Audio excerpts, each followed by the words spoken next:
नमस्ते बच्चों। हम आज जो कहानी सुनने जा रहे हैं उसका नाम है जादुई पेंसिल। हाँ बच्चों, तो एक बार बहुत पुराने समय की बात है। एक राधे नाम का लड़का हुआ करता था। बच्चों, राधे बहुत ही समझदार था और उसकी सबसे बड़ी खासियत क्या थी पता है आपको?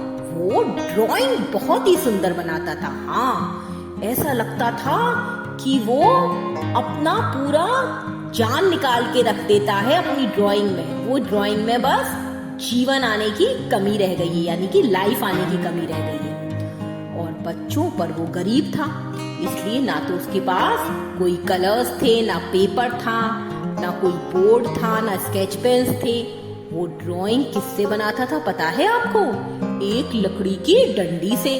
कभी वो दीवार पे कोई ड्राइंग बनाता था, कभी वो पेड़ों के ऊपर बनाता था, कभी वो जमीन पर बनाता था, कभी वो मिट्टी में बनाता था, एक डंडी की हेल्प से। अब क्या हुआ, उसका क्या मन करता था कि काश कि मेरे पास एक पेंसिल होती जिससे कि मैं सुंदर सुंदर ड्राइंग कर सकता और लोगों को दिखा सकता। पर बच्चों, वो तो गरीब था, पेंसिल खरीदने के उसके पास पैसे ही नहीं थे। अब वो एक बार ऐसे ही मिट्टी में कुछ ड्रॉ कर रहा था, तभी उसने ऊपर देखा, सर उठा के, तो सामने एक बूढ़े अंकल खड़े हुए थे। उन बूढ़े अंकल ने कहा, बेटा, तुम्हारी ड्राइंग तो बड़ी ही खूबसूरत है। मैं तुम्हारी ड्राइंग देख के बड़ा खुश हुआ। ये लो। और बूढ़े अंकल ने आंख बंद करी और उनके हाथ में एक पेंसिल आ गई, गोल्डन कलर की। बूढ़े अंकल ने कहा, बच्चे, ये लो, इस पेंसिल से तुम ड्राइंग करना और याद रखना एक बात, इस पेंसिल से तुम जो भी ड्रॉ करो वो किसी भी गरीब के लिए ही करना। कभी भी किसी रईस आदमी के लिए कुछ भी ड्रॉ मत करना। हाँ, और वो गरीबों की मदद के लिए ही इस्तेमाल करना उस ड्राइंग को।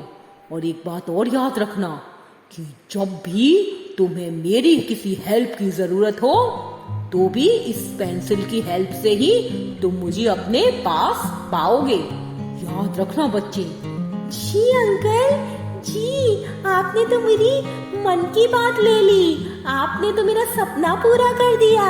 कितने समय से मैं चाहता था कि मेरे पास कोई अपनी पेंसिल हो। अब मैं इससे कुछ भी ड्रॉ कर सकता हूँ। थैंक यू बूढ़े अंकल, थैंक यू। और बच्चों, वो बूढ़ा आदमी वहां से गायब हो गया।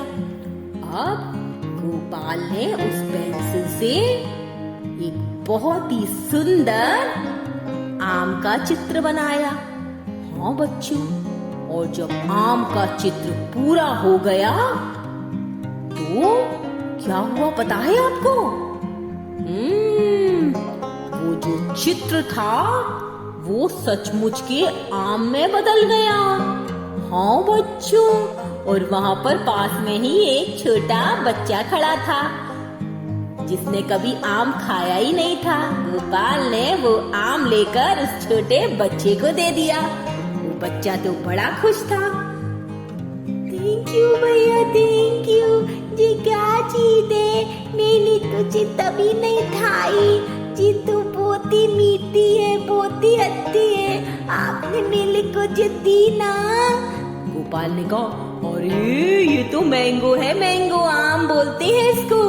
और तो भैया, ये आम तो बड़ा मीठा है, मेरे को बहुत अच्छा लगा। थैंक यू भैया, थैंक यू। और बच्चों, वो छोटा बच्चा आम खाता हुआ और गोपाल को थैंक यू बोलता हुआ वहां से चला गया। तो बच्चों, गोपाल को जो भी जिस चीज की जरूरत होती थी गरीबों के लिए, वो उसका चित्र बना देता था और वो हाजिर हो जाती थी। तो और अंकल ने क्या कहा था कि सिर्फ गरीबों की मदद करना, तो वो अपने से जो गरीब लोग थे उन्हीं की मदद करता था। वो खुद भी बड़ा गरीब था। उसने अपने माँ बाप के लिए और दूसरे गांव वाले के लिए खाने का सामान बनाया, तो खाना हाजिर हो गया। अच्छा, उसने कपड़े बनाए तो कपड़े हाजिर हो गए, वो सचमुच के हो गए, वो चित्र से बने हुए कपड़े और खाना। उसने अपने पेरेंट्स की भी मदद की और गांव में जो भी गरीब लोग थे उनकी मदद करता था। इसी तरह से वो बड़ा खुश था दूसरों की मदद करके। एक बार पता है क्या हुआ आपको? ये खबर कि एक बच्चा है, उसके पास एक जादुई पेंसिल है। उस जादुई पेंसिल से वो जो कुछ भी बनाता है वो सचमुच का बन जाता है। ये खबर राजा तक पहुंची।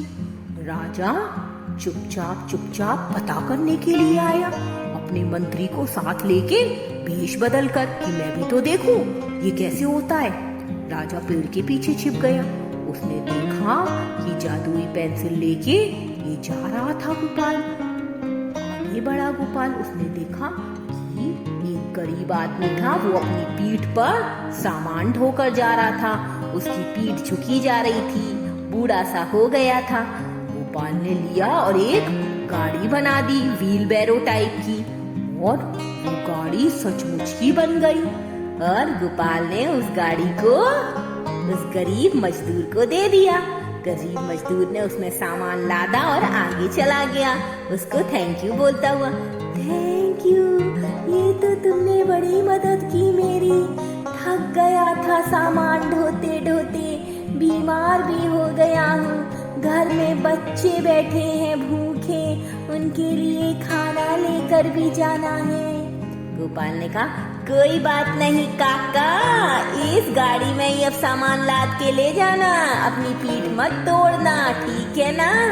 हाँ बेटा, थैंक यू, तेरा बहुत बहुत धन्यवाद बेटा। और ये सब कौन देख रहा था? राजा और उसका मंत्री। मंत्री ने देखा, राजा ने कहा, मंत्री, एक लड़के को और इसकी जादुई पेंसिल को लेकर पहुंच जाओ हमारे दरबार में, जाओ। अब गोपाल को अपनी पेंसिल के साथ दरबार में बुलाया गया। वो दरबार में पहुंच गया। राजा ने कहा, ऐसा है भाई लड़के, सुन, हमारे महल के बाहर एक पेड़ बना, सोने का पेड़, जो कि सोना दे। महाराज, महाराज, आपके पास तो सब कुछ है, आपके पास इतनी धन दौलत है कि आप दोनों हाथ से लुटाएंगे तो भी आपकी धन दौलत खत्म नहीं होगी। ये पेंसिल सिर्फ मैं गरीबों के लिए इस्तेमाल करता हूँ, जिनके पास खाने पीने के लिए नहीं होता, ओढ़ने के लिए नहीं होता, पहनने के लिए नहीं होता, घर नहीं होते। ये पेंसिल से मैं उन्हीं लोगों की मदद कर सकता हूँ। ये लड़के, ज्यादा मत बोल, जो कहा गया है वो कर। चुपचाप से जादुई पेड़ बना जिसपे सोना लटकेगा। महाराज, महाराज, ऐसा नहीं हो सकता। तो राजा को गुस्सा आया। उसने मंत्री से कहा, मंत्री, इसकी पेंसिल छीन लो और तुम एक पेड़ बनाओ। बच्चों, पेंसिल छीन ली गई और मंत्री ने एक पेड़ बनाया। पेड़ बन गया, पर वो सचमुच का नहीं हुआ। राजा को गुस्सा आया, राजा ने लिया और राजा ने बनाया पेड़। बच्चों, पेड़ तो नहीं हुआ असली, क्योंकि वो तो सिर्फ गोपाल के हाथ से ही होता था। अब राजा को गुस्सा आया। राजा ने कहा, लड़के, अगर तूने इस पेंसिल से जादुई पेड़ नहीं बनाया जिसपे सोने के फल लगेंगे, तो मैं तेरे को लटकवा दूंगा। हाँ, फांसी पर लटकवा दूंगा तेरे को, जेल में डाल दूंगा अपने। हाँ, ले चल, बना। बच्चों, गोपाल को समझ नहीं आ रहा था ये कैसा आदेश है। उसको तो वो अंकल ने कहा था कि इस पेंसिल से सिर्फ गरीबों की मदद करना। राजा तो गरीब नहीं होता, अब वो क्या करे? फिर उसको तरकीब आई। उसने क्या किया?